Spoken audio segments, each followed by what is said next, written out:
आकाशवाणी गोरखपुर से प्रादेशिक समाचार।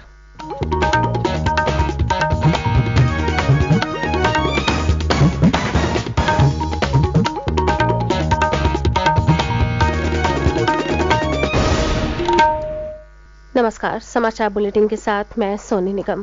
पहले मुख्य समाचार।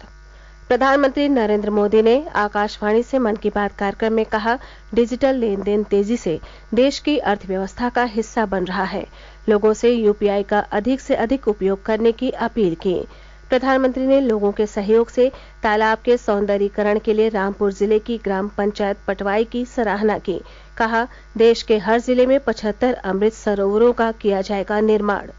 राष्ट्रीय पंचायती राज दिवस पर मुख्यमंत्री योगी आदित्यनाथ ने जालौन से प्रदेश की पंचायतों में 1116 करोड़ रुपए के विकास कार्यों का किया शुभारंभ।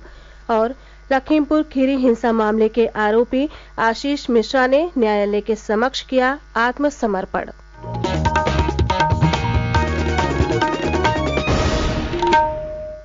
अब समाचार विस्तार से। प्रधानमंत्री नरेंद्र मोदी ने देश में डिजिटल भुगतान की बढ़ती संस्कृति पर संतोष व्यक्त किया है। आकाशवाणी से कल मन की बात कार्यक्रम में उन्होंने कहा कि यूपीआई तेजी से देश की अर्थव्यवस्था का हिस्सा बन रहा है और लोग इसके माध्यम से दूर दराज के गांवों और छोटे शहरों में भी लेन देन कर रहे हैं। भीम यूपीआई तेजी से हमारी इकोनॉमी और आदतों का हिस्सा बन गया है। अब तो छोटे छोटे शहरों में और ज्यादातर गांवों में भी लोग यूपीआई से ही लेन देन कर रहे हैं। डिजिटल इकोनॉमी से देश में एक कल्चर भी पैदा हो रहा है। गली नुक्कड़ की छोटी छोटी दुकानों में डिजिटल पेमेंट होने से उन्हें ज्यादा से ज्यादा ग्राहकों को सर्विस देना आसान हो गया है। उन्हें अब खुले पैसों की भी दिक्कत नहीं होती। आप भी यूपीआई की सुविधा को रोजमर्रा के जीवन में महसूस करते होंगे। श्री मोदी ने कहा कि देश में फिनटेक से जुड़े कई नए स्टार्टअप सामने आ रहे हैं। उन्होंने कहा कि देश में प्रतिदिन हजारों करोड़ रुपए का डिजिटल लेन देन हो रहा है। कहीं भी गए कैश ले जाने का, बैंक जाने का, एटीएम खोजने का झंझट ही खत्म। मोबाइल से ही सारे पेमेंट हो जाते हैं। आपके इन छोटे छोटे ऑनलाइन पेमेंट से देश में कितनी बड़ी डिजिटल इकोनॉमी तैयार हुई है। इस समय हमारे देश में करीब 20,000 करोड़ रुपए के ट्रांजैक्शन हर दिन हो रहे हैं। पिछले मार्च के महीने में तो यूपीआई ट्रांजैक्शन करीब 10 लाख करोड़ रुपए तक पहुंच गया। प्रधानमंत्री ने लोगों से संकल्पबद्ध होकर डिजिटल भुगतान को अपनाने की अपील की। प्रधानमंत्री ने कहा कि प्रौद्योगिकी आम लोगों के जीवन को बदल रही है। इसने दिव्यांगों के जीवन को भी आसान बना दिया है और उन्हें नई ऊंचाइयों तक पहुंचने में सक्षम बनाया है। प्रधानमंत्री ने जल संरक्षण के महत्व की चर्चा की। उन्होंने कहा कि पानी की उपलब्धता और इसकी किल्लत किसी भी देश की प्रगति और गति को निर्धारित करते हैं। श्री मोदी ने कहा कि इस समय आजादी के 75वें साल में आजादी के अमृत महोत्सव में देश जिन संकल्पों को लेकर आगे बढ़ रहा है उनमें जल संरक्षण एक है। उन्होंने कहा कि अमृत महोत्सव के दौरान देश के हर जिले में 75 अमृत सरोवर बनाए जाएंगे।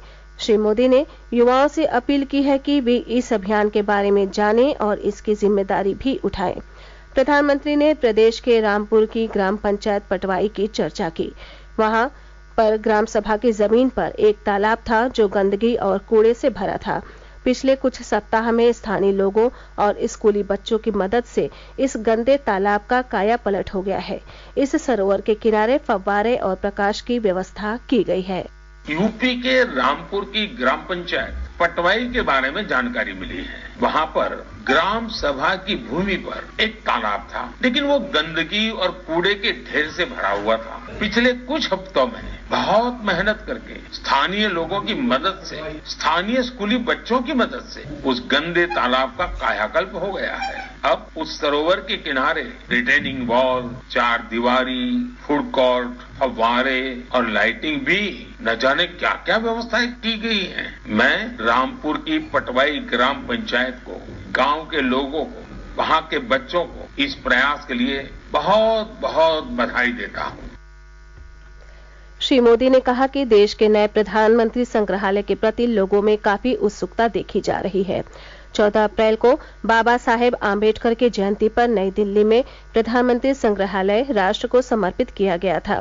प्रधानमंत्री ने लोगों को ईद, अक्षय तृतीया, भगवान परशुराम की जयंती और वैशाख बुद्ध पूर्णिमा की अग्रिम शुभकामनाएं दी। प्रादेशिक समाचार आप आकाशवाणी गोरखपुर से सुन रहे हैं। ये समाचार बुलेटिन हमारे YouTube channel AIR news Gorakhpur और ट्विटर हैंडल AIR न्यूज_GKP पर भी उपलब्ध है। प्रधानमंत्री नरेंद्र मोदी ने राष्ट्रीय पंचायती राज दिवस पर कल जम्मू कश्मीर से देश भर की ग्राम सभाओं को संबोधित किया। इस अवसर पर उन्होंने पंचायतों को विभिन्न श्रेणियों में पुरस्कार भी प्रदान किए। प्रदेश की 28 ग्राम सभाओं को राष्ट्रीय पंचायत पुरस्कार से सम्मानित किया गया। राज्य को पंचायतों में ई-गवर्नेंस के लिए तीसरा पुरस्कार मिला। वहीं मुख्यमंत्री योगी आदित्यनाथ ने कल जालौन जिले के विकासखंड डकौर की ग्राम पंचायत एरी रमपुरा से प्रदेश की ग्राम पंचायतों में 1116 करोड़ रुपए की विकास परियोजनाओं का लोकार्पण किया। श्री योगी ने 682 करोड़ रुपए से अधिक लागत से निर्मित इंटरनेट सुविधा वाले 39,000 पंचायत सचिवालयों, 2,000 सामुदायिक शौचालयों और 16 जिला पंचायत रिसोर्स सेंटर तथा प्रशिक्षण केंद्रों सहित कई अन्य विकास कार्यों का शुभारंभ किया। कार्यक्रम में प्रधानमंत्री द्वारा जम्मू कश्मीर में पंचायती राज दिवस पर संबोधन का लाइव प्रसारण किया गया। इससे पूर्व मुख्यमंत्री योगी आदित्यनाथ ने अपने संबोधन में कहा कि प्रदेश सरकार पंचायतों के सशक्तिकरण और उनके समग्र विकास के लिए लगातार कार्य कर रही है। उन्होंने कहा कि जब पंचायतें आत्मनिर्भर और सशक्त होंगी तभी ग्राम स्वराज की परिकल्पना साकार होगी। प्रदेश के जल शक्ति मंत्री स्वतंत्र देव सिंह ने सिंचाई विभाग के अधिकारियों को निर्देश दिया है कि पूर्वांचल में बाढ़ से बचाव के सभी प्रबंध समय से सुनिश्चित कर लिए जाएं। उन्होंने कहा कि विभाग सभी स्वीकृत परियोजनाएं अभियान चलाकर 15 जून तक पूर्ण कर ले। श्री सिंह कल वाराणसी में सिंचाई विभाग के अधिकारियों के साथ विभागीय कार्यों की प्रगति की समीक्षा कर रहे थे। उन्होंने कहा कि सरकार का लक्ष्य वर्ष 2024 तक बुंदेलखंड से वाराणसी तक सभी घरों में नल से शुद्ध पेयजल पहुंचाना है। उन्होंने अधिकारियों को इस दिशा में भी कार्य करने के निर्देश दिए। लखीमपुर खीरी हिंसा मामले के आरोपी आशीष मिश्रा ने कल खीरी के जिला न्यायालय में आत्मसमर्पण कर दिया। उच्चतम न्यायालय ने पिछले सप्ताह आशीष मिश्रा की जमानत को निरस्त करते हुए उसे 1 सप्ताह के भीतर समर्पण करने का आदेश दिया था। आशीष मिश्रा ने जमानत की अवधि समाप्त होने से एक दिन पूर्व ही कल न्यायालय के समक्ष आत्मसमर्पण किया। केंद्रीय गृह राज्य मंत्री अजय मिश्रा का बेटा आशीष मिश्रा पिछले अक्टूबर में लखीमपुर खीरी में किसानों के खिलाफ हुई हिंसा का आरोपी है। श्री राम जन्मभूमि तीर्थ क्षेत्र न्यास के अध्यक्ष महंत नृत्य गोपाल दास को अस्वस्थ हो जाने के कारण उपचार के लिए कल लखनऊ के एक निजी अस्पताल में भर्ती कराया गया। सीतापुर जिला कारागार में सजा काट रहे समाजवादी पार्टी के वरिष्ठ नेता और रामपुर से विधायक आजम खान ने कल जेल में उनसे मुलाकात के लिए गए सपा के एक प्रतिनिधि मंडल से मिलने से इनकार कर दिया। 2 दिन पहले प्रगतिशील समाजवादी पार्टी के अध्यक्ष शिवपाल यादव ने जेल में आजम खान से मुलाकात की थी। इस बीच सपा अध्यक्ष अखिलेश यादव ने कल कहा कि समाजवादी पार्टी आजम खान के साथ है और उन्हें हर संभव कानूनी मदद दिलाएगी। आज विश्व मलेरिया दिवस है। इस अवसर पर राज्य के सभी जिलों में विभिन्न कार्यक्रम आयोजित कर लोगों को मलेरिया से बचाव के बारे में जागरूक किया जाएगा। गोरखपुर के मुख्य चिकित्साधिकारी डॉक्टर आशुतोष कुमार दुबे ने बताया कि मलेरिया आज भी पूरे विश्व के सामने एक बड़ी चुनौती बना हुआ है। उन्होंने मलेरिया के मच्छर को पनपने से रोकने के लिए अपने आसपास साफ सफाई रखने और सोते समय मच्छरदानी का उपयोग करने की सलाह दी है। अंत में मुख्य समाचार एक बार फिर।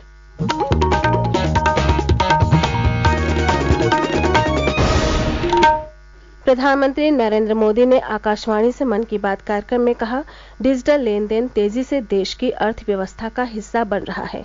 लोगों से यूपीआई का अधिक से अधिक उपयोग करने की अपील की। प्रधानमंत्री ने लोगों के सहयोग से तालाब के सौंदर्यीकरण के लिए रामपुर जिले की ग्राम पंचायत पटवाई की सराहना की। कहा, देश के हर जिले में 75 अमृत सरोवरों का किया जाएगा निर्माण। राष्ट्रीय पंचायती राज दिवस पर मुख्यमंत्री योगी आदित्यनाथ ने जालौन से प्रदेश की पंचायतों में 1116 करोड़ रुपए के विकास कार्यों का किया शुभारंभ। और लखीमपुर खीरी हिंसा मामले के आरोपी आशीष मिश्रा ने न्यायालय के समक्ष किया आत्मसमर्पण। इसी के साथ ये समाचार बुलेटिन समाप्त हुआ। नमस्कार।